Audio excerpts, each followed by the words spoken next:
Hello students, a warm good morning to all of you and welcome to Vijay Mohan IAS Academy, and this is Vijay Mohan. Hope all of you are doing well and hope all of your preparation is also going well. As you know that the examinations are nearby, so you have to put an extra effort, you have to be consistent in your preparation and you need to start your revision as far as Tspsc Group 1 Prelims is concerned. As you know that Tspsc Group 1 Prelims is going to be held in October. So, apart from the concentration on Group 1 Prelims, you have to be concentrate on mains also, and you need to start answer writing practice so that it will give an advantage and edge to you. So, you have to balance the preparation of prelims as well as mains as far as Tspsc Group 1 is concerned, right. So, as you know that we are in the module of Tspsc Group 1 Mains Paper 4 video course and test series, which is exclusively intended for English medium students, right. So, as part of this video course, we already completed chapter 1 of Indian economy, right, which is related to national income and other issues, and we also completed chapter 1 of Telangana economy, which is related to historical background of Telangana's economy and other related issues, and we also completed tests on both of these chapters, and many students already wrote exam and I evaluated the scripts and I gave my inputs, and I can say that those who are writing answers, they are writing very well and they are in the right track, right. So, as part of our video course today, I will be dealing with the second chapter of Indian economy, which is related to poverty and unemployment, right. So, as you know that the Indian economy and development, chapter 2 of Indian economy and development, poverty and unemployment. So, if you see the chapter, the entire chapter is concentrated on poverty and unemployment related issues. If you just go through briefly about the contents of the chapter, if you see chapter 2 poverty and unemployment, and what they have given concepts of poverty, income based poverty and non-income poverty. Then you found a fascinating word and a very good approach as far as poverty is concerned, very comprehensive, I will say very comprehensive approach as well as estimation of poverty is concerned, that is capability approach and human poverty index, which is related to again capability approach, which is related to Amartya Sen, right. Amartya Sen is the first who mentioned about the capability approach and who philosophically framed the idea of the capability approach as far as poverty estimation is concerned, right. And then you see the measurement of poverty and trends in poverty, right, concepts. Then if you see concepts, estimates and trends of unemployment. So, if you basically observe this chapter, it is all about poverty and unemployment. What are the concepts of poverty? What are the concepts of unemployment? What are the methods of calculating poverty? What are the methods of calculating unemployment? And what are the trends in poverty and what are the trends in unemployment? So, broadly this is the framework of the chapter, right. Then first we will see poverty and related issues, then we will move to unemployment and related issue, right. So, in this chapter first I will be going through concepts of poverty, right, and related to concepts of poverty, inequality comes into picture, right. As you know that if you see the previous questions, there are many questions which are related to the concepts of poverty, and also inequality related questions are also asked many times, right. We will see one by one. Yeah, first, as you know that we will identify what are the probable areas that questions may be asked and what are the areas that already questions have been asked. So, if you see in this chapter, especially related to poverty, what are the probability of questions being framed? So, from which areas the questions that they are framing the questions. Now, if you see concepts of poverty, they are asking, there is a probability that the questions might be asked on concepts of poverty. So, what is the meaning of absolute poverty? What is the meaning of relative poverty?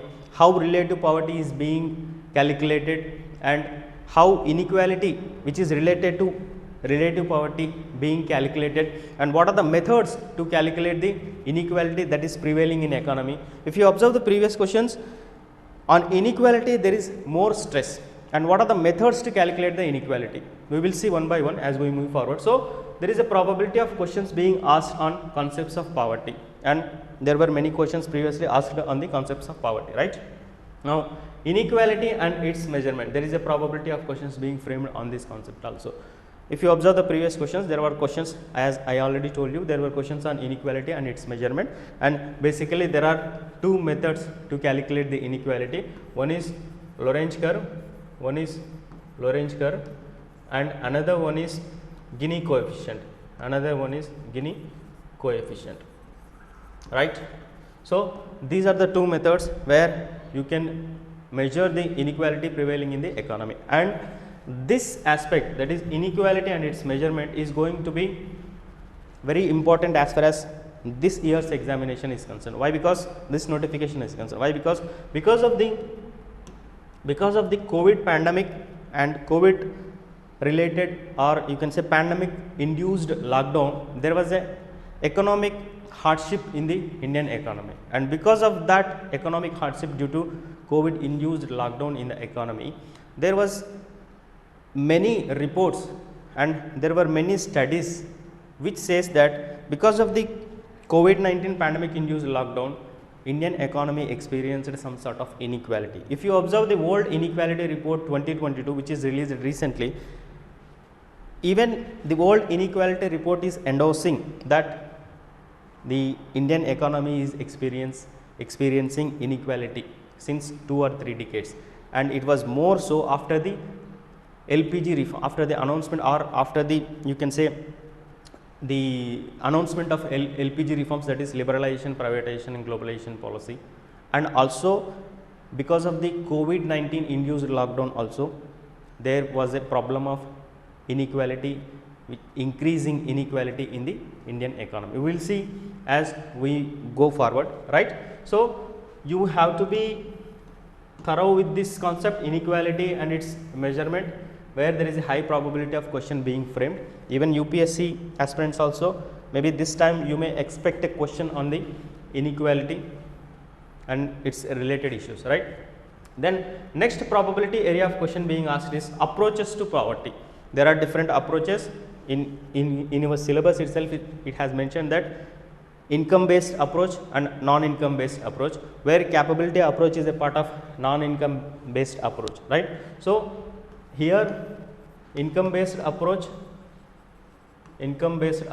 and non-income based approach, these are the two approaches where you will study about poverty, and there is a probability of asking question on this one also. Then capability approach to poverty, see, it has been explicitly mentioned, explicitly mentioned in your syllabus about the capability approach, and within bracket they have provided human poverty index. So, for the first time this capability approach had been discussed in the Human Development Report of 1997, right? And if you observe the 1997 Human Development Report of UNDP, there is a broad discussion about capability approach. What constitutes the capability approach? What is the idea of the capability approach?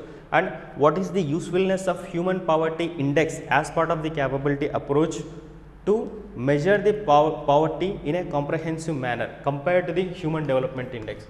So, basically the human poverty index is serving as a complementary role as far as human development index is concerned, and it is considered as a broad measure when compared to the human development index. And in the 1997 Human Development Report, the capability approach has been broadly discussed, and it is very you can say very interesting approach, and you can say it is a very comprehensive approach, and it is very interesting also, and it has its salience, because as India is now moving from a developing country to, you can say, developed country down the line.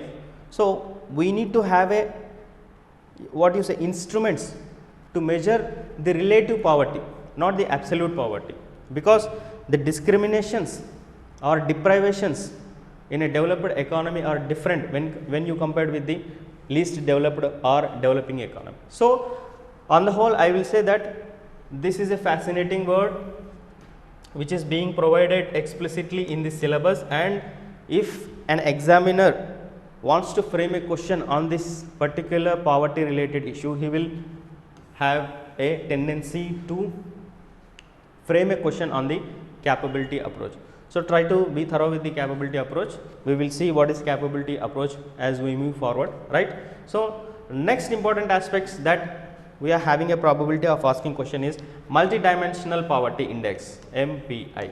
See, why I framed multidimensional, I am telling that multidimensional poverty index is having a probability of asking question is that recently Niti Aayog in 2021, Niti Aayog has released a multidimensional, national multidimensional poverty index 2021. So recently Niti Aayog has released national multidimensional poverty index 2021.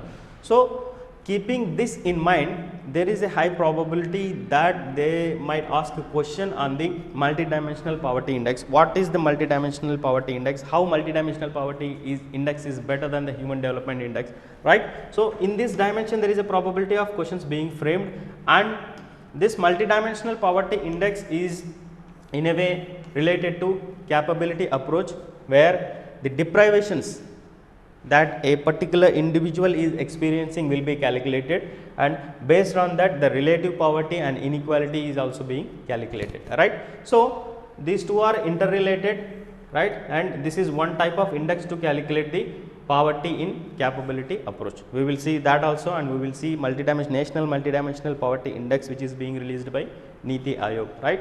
Now the trends of poverty.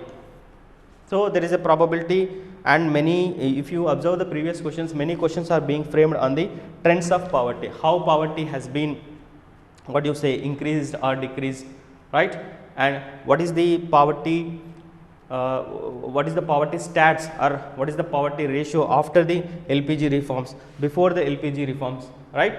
So trends of poverty is also an favorite area of the examiners, that many questions are being asked, right. And reasons and consequences of poverty. So what are the reasons for increasing poverty, or what are the reasons of not able to eliminate poverty in India, and what are the consequences of poverty. So where you see the negative effects of poverty in as far as the Indian economy is concerned. So this is also an important area where there is a probability of question being framed, right. And another important area where there is a probability of question being framed is poverty alleviation programs, their successes and limitations. See, if you observe the previous questions, there were many questions especially around this area, poverty alleviation programs, their success and limitations. Why the poverty alleviation programs of government of India have not become success that much? What are the critical aspects of, or what are the limitations or challenges of poverty alleviation programs of the government of India, right. So basically these are the broad areas where there is a possibility or probability of questions being framed, right. Especially this time I am betting on this one, capability approach to poverty and multidimensional poverty index, right. And inequality is also one area where you may expect a question in the mains examination, right. Now we will move without any delay, we will move to concepts of poverty, right. So I will not be giving you what is the definition of poverty according to World Bank, according to India, according to this committee, according to that committee, because that is not the subject matter of the mains examination. Whatever we are discussing will be discussing from the point of view of mains only, right. So first we will see broad definition of poverty, so that you will be able to, if at all there is any question on poverty, first you write a definition on poverty, a simple definition, and one more definition, a broad definition. So you you will be able to write in the mains examination. So, first we will provide definition of poverty, right, a simple definition of poverty, so that you will be equipped to write in the mains examination, right. So, what is poverty? It is a condition where people are unable to fulfill basic needs. Now, relative poverty is a measure of inequality, as I already told you, and there are two methods to calculate the inequality, and basically those methods are Lorenz curve and the Gini coefficient. Here I want to mention that many times these two methods have been asked in the examination. Explain the what is income inequality, or what do you mean by inequality, and explain the measures to calculate the inequality, especially Lorenz curve method and Gini coefficient method to calculate the inequality, right. So, basically Lorenz curve method tells you about the distribution of income in an economy, how the income has been distributed when compared to, if you see for example, what is the income levels of bottom 20% population when you compare with the top 20% or 10% of the population. So, it basically shows the distribution of income in an economy, how the income has been distributed among you can say among the groups of population in an economy, and they will divide the population in some certain groups like 10%, 20%, like 10%, first 10%, second 10%, third and top 10%, bottom 10%, top 10%, like, or otherwise bottom 20%, top 20%, right. So, Lorenz curve basically is the measure of distribution of income in an economy, right. Now, Gini coefficient is the degree of income inequality prevailing in an economy, that is the distribution, that shows the distribution of income, and this shows the degree of income inequality, how inequality is there, whether it is very equally distributed, whether the income is equally distributed in an economy, or the economy is moving towards more inequality, whether inequality is less or whether inequality is more. For example, Gini coefficient is in between 0 and 1. We will see what is the meaning of 0 and what is the meaning of 1. What is the meaning of Gini coefficient being 0 and what is the meaning of Gini coefficient being 1, right. So, these are the basically two important methods which are used to measure the inequality in an economy. Now, we will see inequality, right.